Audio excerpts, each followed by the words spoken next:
Like I did mention, I'm trying to finish out the Marvel vs. DC trade paperback, and they did a lot of scenes where it's, a real brief clip of two people fighting. I know most people have said the biggest issue with these scenes is that a lot of them are very even, and that happens a lot. When people tend to write these sorts of things or discuss these sorts of things, you want two people who are similar enough that it would make for an interesting fight. And then there are ones like, there's a one scene where they show Kyle Rayner, Green Lantern, hunting down the Green Goblin.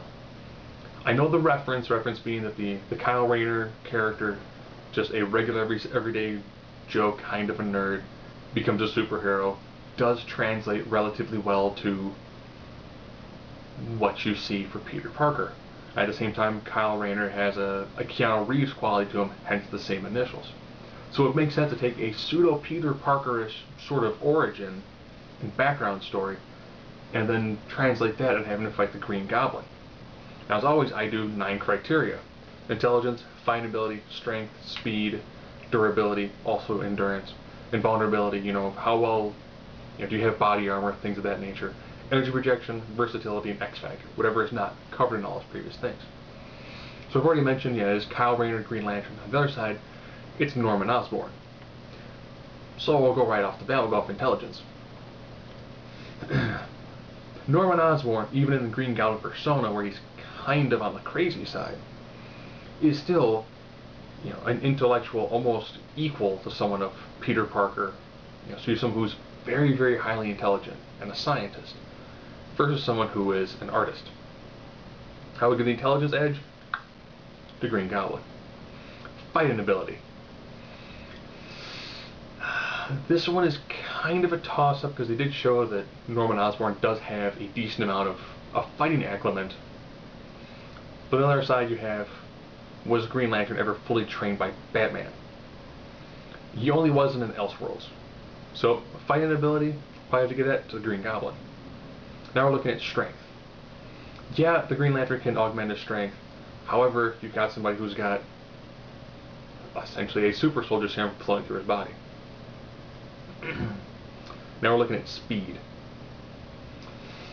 Again, you're looking at somebody who does have a slightly heightened sense of overall speed when it comes to a physical sense, versus someone who can match speed with the Flash.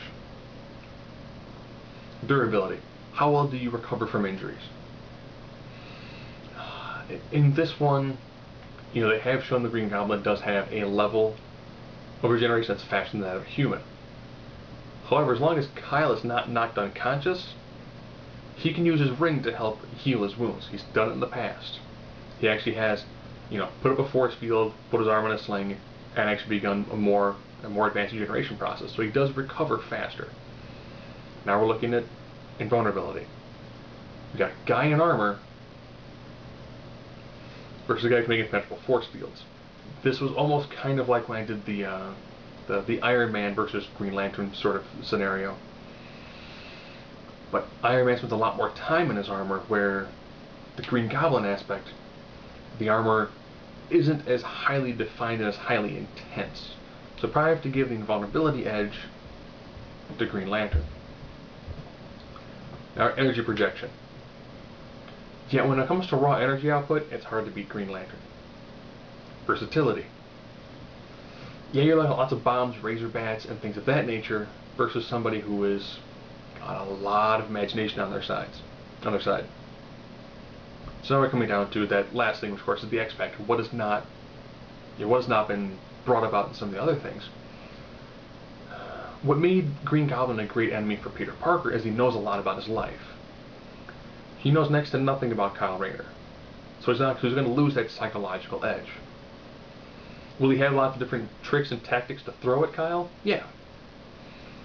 But when it comes right down to it, you've got somebody who is a gadget wielder, who has some super strength, who flies, versus somebody who actually has gone toe-to-toe with people who have the ability to very easily level a city.